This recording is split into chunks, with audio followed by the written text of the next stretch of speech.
Okay. In the previous lecture, we will discuss about Koenig-Penney model. Okay. And we get this desired solution. Today, we draw a graph between P sin alpha I by alpha I plus cos alpha I versus alpha I. Okay.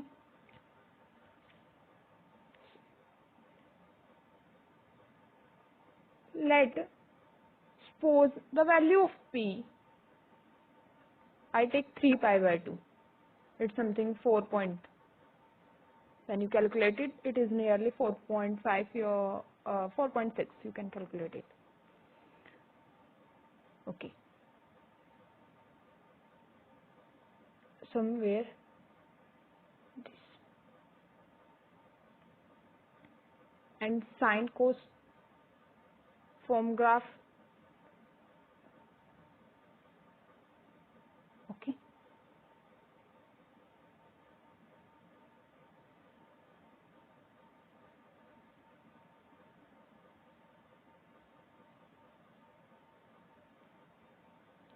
We got this type of graph. Let's do this.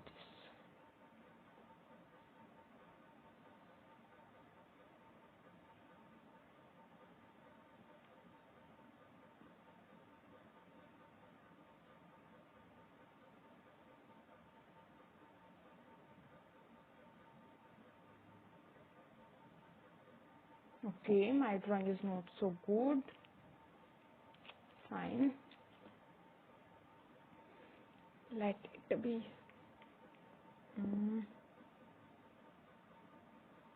Like this. Okay. It not so good, but it's very helpful for our work. Now we made the graph for this. Okay, left hand side. This is left hand side, and this is right hand side. To fulfill our requirement, the left hand side must be equal to right hand side. Okay. In right hand side we have cos kx. The maximum value of cos is +1 and minimum value of cos is -1. We made graph only for this. But we have another condition that the value of cos maximum is +1 and the minimum value of cos is -1. Suppose here I have +1 and here I have -1. Okay. I'll take here I take +1.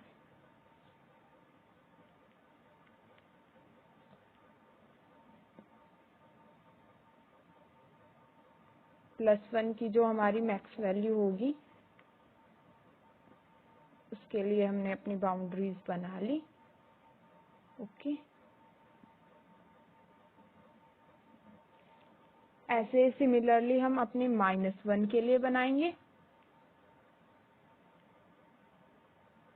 This is for -1.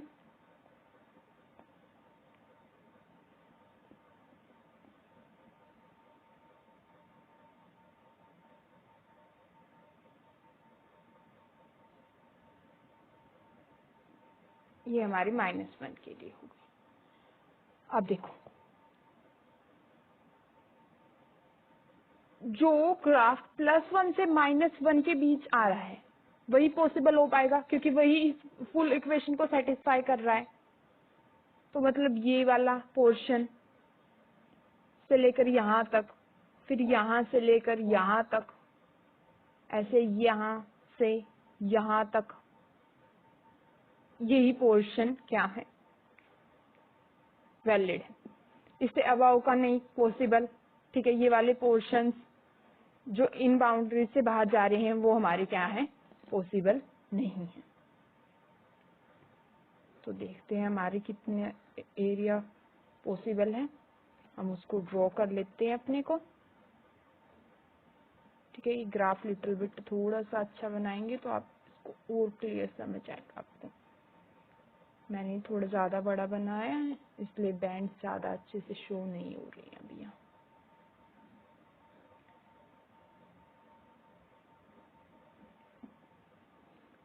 ठीक है, तो ये हमारे पास आ जाते हैं ऐसे bands.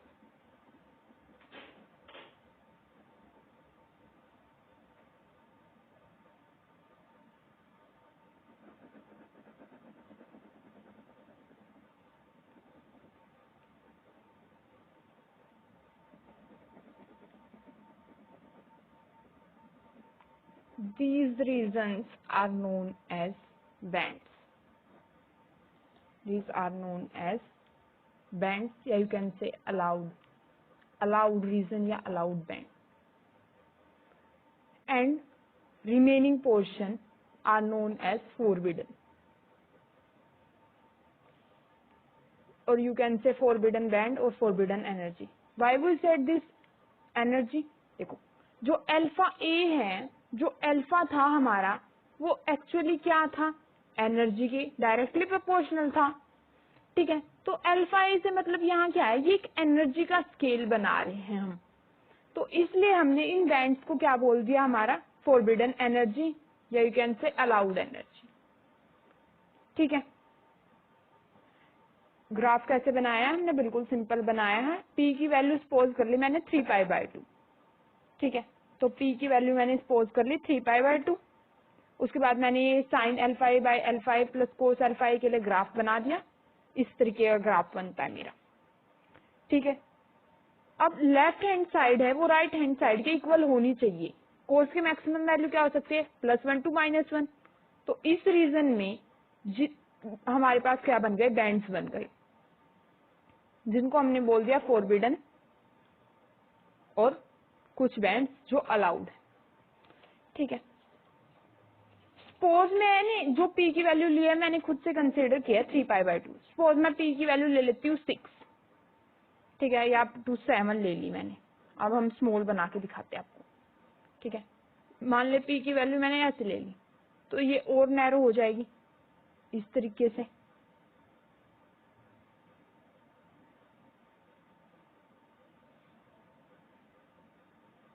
Okay, अब देखना +1, फिर मैक्सिमम वैल्यू +1, मिनिमम वैल्यू -1। यहां से यहां तक का। ठीक है, इतना पोर्शन आ गया।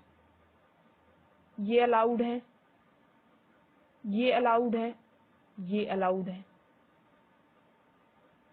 देखो, अब बैंड्स क्या हो रहे हैं? बिल्कुल स्मॉल हो रहे हैं। ठीक है, इनकी विड्थ कम होती जा रही है बैंड्स की। यहाँ कितनी ज्यादा थी? देखो यहाँ कम हो गई जब पी की वैल्यू मैंने क्या ली? ज्यादा ली। सपोज मैं पी की और हाई वैल्यू ले लेती हूँ, तो मेरे ग्राफ यहाँ कुछ शिफ्ट हो जाएगा, तो मेरे पास कैसे लाइंस बनेंगी? ठीक है, तो मेरे पास क्या बनेगी? लाइंस बनेगी।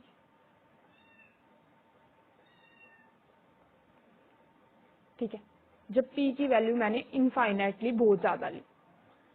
जब मैं पी की वैल्यू 3π/2 ले रही थी, तो हमारे पास क्या बन रहा था? इस तरीके से प्रॉपर बैंड्स बन रहे थे। ठीक है, इनको हम बोल रहे थे अलाउड एनर्जी बैंड्स, और जो बीच में आ रहे थे उनको हम बोल रहे थे फॉरबिडन एनर्जी बैंड्स। ठीक है, तो अब देखते हैं, when P tends to infinity और व्हेन P टेंड्स टू 0, तो क्या होगा? P इनफाइनाइट होगा। उसके लिए सोल्व करते हैं हम।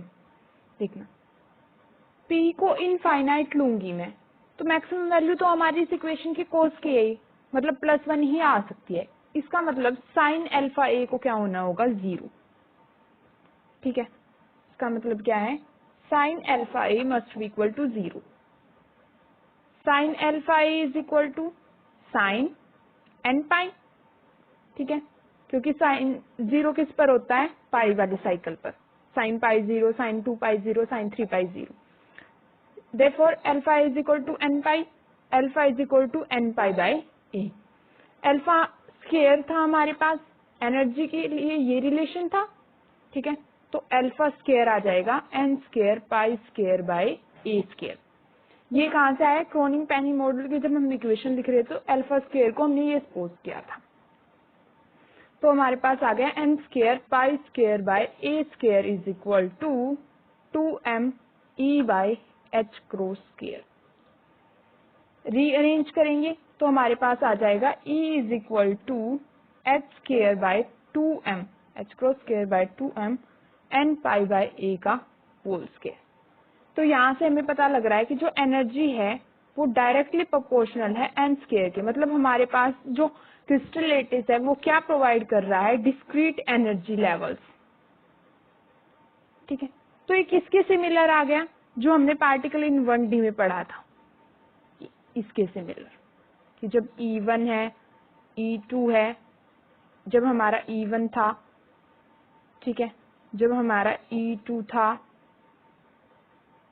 जब हमारा E3 था, वही डिस्क्रीट लेवल मिल गई हमें एनर्जी की। यहाँ हम क्या ले रहे थे? x is equal to 0 to x is equal to a, ये डिस्टेंस a था। सेम इक्वेशन हमें यहाँ मिली है। ठीक है, ये था p इनफाइनाइट के लिए। अभी हमने थोड़ी देर पहले ग्राफ बना के देखा था कि जब p इनफाइनाइट होगा तो हमें लाइन मिलेंगी। लाइंस मिलने का मतलब क्या हुआ? कि जो इलेक्ट्रॉन्स है वो टाइटली बाउंड है।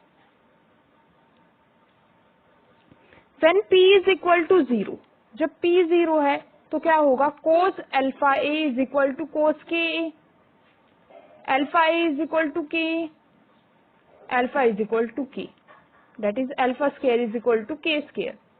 तो यहाँ से हमारा आ जाएगा k square is equal to 2m e by h cross square. k को हम क्या लिख सकते हैं? 2 pi by lambda. Wave vector होता है, फिजिक्स में हमने पढ़ रखा है +1 में बिल्कुल अच्छे से। तो 2 पाई बाय लैम्डा का whole square is equal to 2m e bye h cross का स्क्वायर। ठीक है, जब हम इसको सोल्व करते हैं तो हमारे पास आता है e is equal to p square by 2m। ये किसके इक्वल होता है? काइनेटिक एनर्जी के, हाफ mv स्क्वायर की।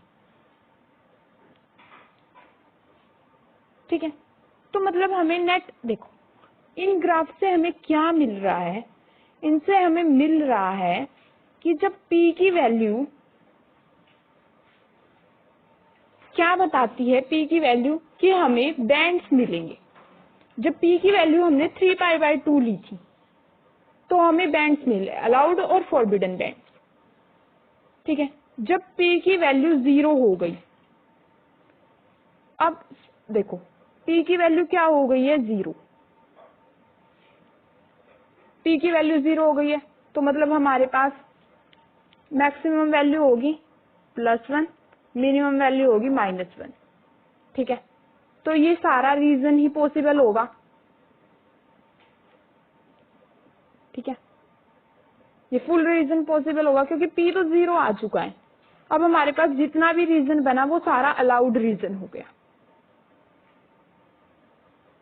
ठीक है, इसका मतलब क्या है? जो मतलब यहाँ से हमें मिला क्या है? हमें ये मिला है कि जो इलेक्ट्रॉन्स हैं वो बाउंड हैं। हमें बैंड्स देंगे नहीं देंगे ये सब हमारा किस पर डिपेंड कर रहा है? p की वैल्यूज पर डिपेंड कर रहा है।